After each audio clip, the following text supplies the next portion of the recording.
Bruno Mars, born Peter Gene Hernandez on October 8, 1985, in Honolulu, Hawaii, recently opened up about struggles he had hidden for years. In a 2025 interview, he revealed the real reason behind his gambling debt with MGM, which had reportedly reached $50 million. It wasn't just bad luck or reckless spending, there were deeper, long-standing issues rooted in his childhood. These issues even contributed to the end of his 14-year relationship with Jessica Caban.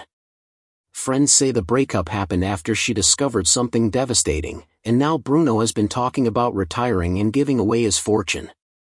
His revelations have changed the way people see his life and career, showing that even a superstar with a seemingly perfect life carries hidden pain and struggle. Bruno grew up in Kalihi, a working-class neighborhood in Honolulu. His family's small house was crowded, shared by 7 people, and never felt big enough. His mother, Bernadette San Pedro Bayo, had emigrated from the Philippines in 1968 and worked as a hula dancer, while his father, Peter Hernandez, came from Brooklyn and played drums, following gigs wherever he could. Music wasn't just a passion, it was survival. Their home was filled with reggae, doo-wop, R&B, and Elvis records. Bruno's uncle often impersonated Elvis and introduced Bruno to performing at just 3 years old, dressing him in an oversized Elvis jumpsuit. Even at that age, he was confident on stage, and audiences responded with applause. By age 4, he was performing 5 nights a week with his family band, the Love Notes, at tourist spots like the Outrider Waikiki Hotel. He wasn't shy or hesitant, he stood on stage belting songs like Can't Help Falling in Love, earning the nickname Little Elvis. His father managed the family band, acting as manager, driver, promoter, and disciplinarian. Bruno learned multiple instruments early in life, drums, piano, ukulele, and guitar, long before most children learned multiplication tables. Music was never just a hobby, it helped pay the bills. Despite performing almost every night, his family still struggled financially and lived on welfare. When Bruno was 6, his parents separated, splitting the family between his mother and father. Bruno and his brother, Eric, stayed with their dad, sometimes having nowhere to live. They slept in the back of a van, abandoned buildings, and even an old bird zoo called Paradise Park, which had no lights or bathrooms, just straw on the floor. Life was uncertain, and there were nights they didn't know where their next meal would come from. Yet, Bruno never stopped performing. By age 10, he had already performed more than 200 shows a year. The Royal Hawaiian Theatre became his classroom, and stage lights became his playground. As his childhood passed under the weight of performance and survival, he continued to push forward. After the divorce in 1997, he and his father returned to living in a van, often parked wherever they could. The van was dirty, smelled like rust, and had rats, but Bruno adapted. He sang on the streets, impersonating Elvis and Michael Jackson to earn money. A good day might bring in $50 to $100 in tips, enough to eat but earned with humiliation and hard work. At 14, he left for Los Angeles with his sister, dropping out of school, convinced that music would save him. LA was harsh and unforgiving. Bruno played wherever he could, clubs, open mics, empty rooms, delivered pizzas, and slept on couches. Despite hunger and exhaustion, he kept singing and writing, never sharing the full reality with his mother. Bruno's first break came in 2004 when Uptown Records signed him as a songwriter. He was dropped a year later, told he was too black for pop and not black enough for R&B, leaving him stuck in the middle. Rather than quitting, he continued writing for others. In 2009, he co-wrote Right Round, which sold 6.8 million copies in top charts, though few knew his name.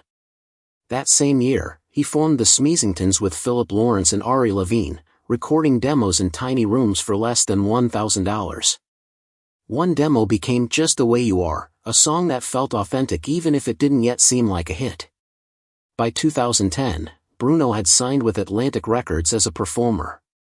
When Just the Way You Are dropped in October 2010, it became an international sensation, selling 8.9 million digital copies by 2013 and hitting number 1 in 17 countries. In 2011, he won a Grammy for Best Male Pop Vocal Performance. Even during a performance where his pants ripped, Bruno laughed and kept performing, showing his resilience and confidence. That same year, in September 2010, Bruno had a brush with the law. He walked into a Las Vegas hotel bathroom carrying 2.6 grams of cocaine. Arrested, he later pleaded guilty in February 2011. He avoided jail but paid $2,000, completed 200 hours of community service, attended drug counseling, and stayed on probation for a year. The incident briefly paused his public image but did not stop his career. Later in 2010, he released Grenade, which became a massive hit, topping charts in 15 countries and selling over 10 million copies worldwide. This song, built from heartbreak, helped establish him as a rising superstar. In 2012, Bruno's gambling habits made headlines. During recording sessions for Unorthodox Jukebox, he lost $50,000 in a single night at the MGM Grand Casino. Rumors inflated the amount to $50 million, but he later clarified that the loss was far less, though the speculation fueled public curiosity about the pressures of fame. Despite setbacks, he continued working, performing, and producing music with energy and precision. Bruno's Moonshine Jungle tour in 2013 was a grueling 161-show schedule that earned $156.4 million. During a 2014 performance in Berlin, he fractured his ankle mid-show but continued without stopping, showing his dedication and sense of purpose. The same year, he headlined the Super Bowl 48 halftime show, watched by 115.3 million people, performing flawlessly despite rain and previous personal loss, including the death of his mother. In 2017, Bruno teamed up with Anderson .Paak to form Silk Sonic. They created a vintage 1970s-style sound, recording with retro equipment in a studio that cost over $2 million to rent. Their 2021 album, An Evening with Silk Sonic, was a critical and commercial success, with the lead single, Leave the Door Open, staying in the Billboard Hot 100 Top 10 for 18 weeks. In 2022, they won 4 Grammy Awards, solidifying their place in music history. Despite his success, Bruno faced personal challenges. In 2025, after 14 years together, he and Jessica Caban ended their relationship. The split was private but painful, affecting Bruno's music and emotional state.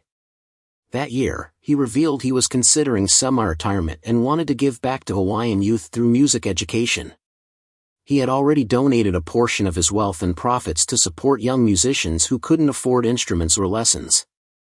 Bruno's Las Vegas residency at Park MGM became legendary. Starting in 2016, he shattered records with sold-out shows and elaborate performances, including a $5 million custom LED stage that synced to his heartbeat. Even when technical issues arose, he handled them with humor and professionalism, connecting deeply with fans. By New Year's Eve 2024, his residency had grossed over $3.2 million for a single show, making it the most successful single-theater residency in Vegas history. Bruno's career continued to balance incredible commercial success with artistic integrity and personal struggle. In 2025, he revealed that his next album might be his last, hinting at possible retirement. Fans rushed to secure tickets, uncertain if it would be the final chapter of his stage career. He spoke openly about growing up homeless, performing under extreme pressure, and using music as a way to survive and reclaim his identity. He shared that sobriety and therapy had helped him navigate the challenges of fame, personal loss, and professional demands. Throughout his career, Bruno Mars has remained dedicated to music as a form of connection and storytelling.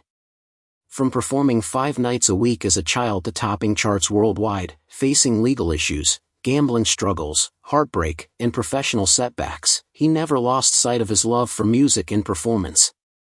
His journey reflects resilience, talent, and the ability to transform personal hardship into art that resonates with millions.